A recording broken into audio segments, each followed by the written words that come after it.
Okay, let's just dive right into this explainer because the job market today is reshuffling way faster than our traditional education paths can possibly keep up with. Think about it. The old model of studying for a specific job, landing that job, and then just kind of repeating the same tasks for decades, yeah, that's completely breaking down. Today, we're staring down a pretty unavoidable question. What actually happens when the work you do can be described, executed, improved, and repeated by AI? Well, we're going to explore exactly why defending how busy you are won't save you anymore and what you absolutely need to build instead. We really have to start with a brutal prompt test. And the rule of thumb here is incredibly clear. So listen closely. If your job can be written as a prompt, it can be automated. And honestly, if it can be automated, it eventually will be. Now, this doesn't mean every single job is going to disappear tomorrow or that human work has zero value. Not at all. What it means is that the market is fundamentally changing exactly what it chooses to reward. So the crucial point here is that the most dangerous question you can ask yourself is no longer, how hard do I work? Instead, the prompt test asks us to look at our daily work and ask three very specific things.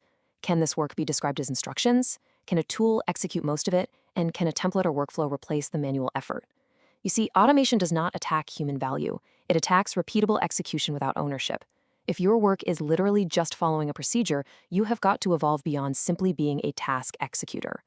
Look, the old world rewarded what we call effort signals. Working crazy long hours, being constantly available, and loudly declaring to everyone in the office that you're just slammed. But the new world, it actively punishes that. Why?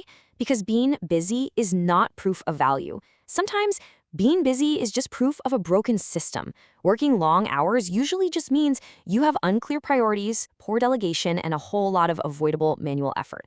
The future is built by the people who can produce significantly more value with way less chaos. Which brings us to a harsh, but honestly necessary, reality. Busy is becoming a career dead end. Mental health is not a business model, and running yourself into burnout is absolutely not a competitive moat. AI doesn't get impressed by your long hours. The market doesn't care that a specific task consumed your entire Tuesday evening if that exact same output can be produced faster, cheaper, and more consistently by a system. The future rewards leverage, not exhaustion. So what actually survives when task execution becomes cheap? Well, it comes down to a massive fundamental shift in mindset. A task executor just asks what to do. They cross things off a list and follow the procedures. But an outcome owner, they ask what must become true. They fiercely protect the end result. They step in and improve the procedure when it fails, and they actually measure whether real value arrived at the finish line. The defining line of the modern career is simply this: tasks get automated, outcomes need owners. If your only value pitch to a company is I do the tasks, you are standing in the absolute most fragile part of the entire system. And this is exactly where we find what's called the outcome ownership stack. This is the blueprint for making yourself indispensable. First, an owner is responsible for a measurable outcome. They know exactly what result must improve. Second, they manage the entire input process output pipeline. Third, they set a crystal clear quality standard. Fourth, they build a tight feedback loop to let reality actually tell them if value arrived. And fifth, they relentlessly drive continuous improvement.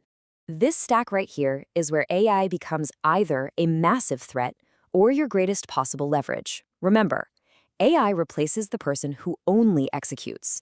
AI helps the person who owns the outcome. For example, if you only write generic marketing posts, yeah, a tool can replace you. But if you own the outcome of improving qualified demand and testing messages, you use AI to pump out variants faster. In customer success, a tool replaces the person just blasting out follow-up emails, but it massively accelerates the owner who is actively reducing churn risk and tracking customer confusion. Now, here is a fundamental truth we really need to anchor on. A prompt can describe the task. It cannot carry the consequence.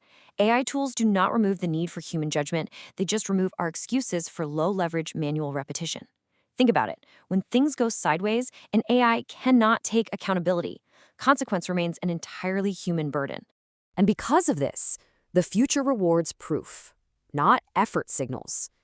This new standard isn't anti-human. It's anti-theater. People who create real, tangible value benefit massively when their actual contribution becomes visible. The market now demands to know what actually changed, what improved, what specific metric moved, what became less risky or more repeatable. This brings us to a really powerful accountability system. -1 turns reality into a scoreboard. Now, the negative price standard is not about punishment. It's a tool for incredible professional leverage. It forces you to answer the only question that actually matters. Did you deliver real value to the target? If yes, you keep the upside and your reputation compounds. But if no, a consequence appears, the excuse becomes visible, and that inefficiency simply must be removed. The beauty of -1 is that it makes hiding behind effort completely impossible. It basically trains you to stop lying to yourself. You can no longer shield yourself with, well, I worked really hard, or I followed the procedure. No, you must transition entirely to producing measurable proof, owning your feedback, and building systems that can actually scale. Let's make this highly practical. The source material outlines a 7-day Personal Mind 1 test, and here is exactly how it works. First, pick one observable outcome you can produce this week, not a vague activity like work harder, but something concrete.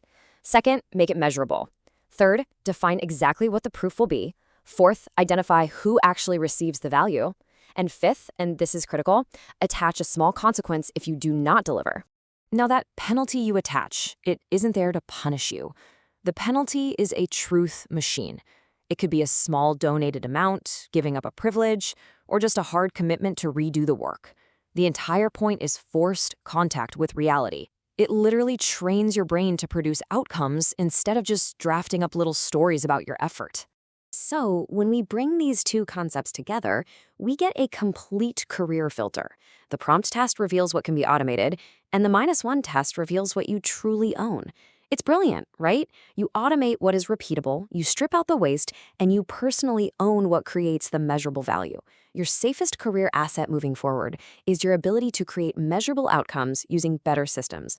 And honestly, that completely changes how we should view education and skill building. You do not study for a job. You study to stay useful when the job changes. Even in super high-demand STEM fields, if your technical skills are entirely disconnected from measurable outcomes, you can so easily fall into an underpaid execution trap. Technical skills matter immensely, for sure, but only when they are firmly attached to measurable value. This shift also completely changes how businesses need to operate. Companies really must transition away from hiring task executors to solve outcome problems. A business doesn't need more reports, it needs better decisions. It doesn't need more content, it needs qualified demand. A job description that only lists out tasks is already completely behind the market. Companies have got to start designing roles around measurable outcomes. So, your career strategy moving forward is actually pretty straightforward. Define your value, measure it, improve it, and willingly accept the consequences if you miss it. You want to become the person who can safely attach a consequence to the value you claim. This isn't reckless at all. It's the ultimate professional discipline. I really want to reiterate this core truth because it's that important. A prompt can describe the task. It cannot carry the consequence. The person who owns the proof and steps up to accountability is infinitely harder to automate. They are the ones who turn AI from a looming threat into profound leverage. Real quick, before we wrap up, I want to briefly mention NegBook. Their battle cry is wonderfully simple. Either you read the book and it helps you, or you read the book and it pays you. You can check it out at www.negbook.com. The whole point there is the standard itself. Values should always be clear enough to be judged without anyone ever having to hide behind their effort. So, before you instinctively defend your job title or how much effort you're putting in again, run the prompt test. Then apply for the -1 diagnostic. You'll find the link right in the description, negbook.com/negative-price standard. I'm going to leave you with this final thought to chew on. Measure what you actually produce and stop hiding behind the busy trap. Task execution is dying. Outcome ownership survives.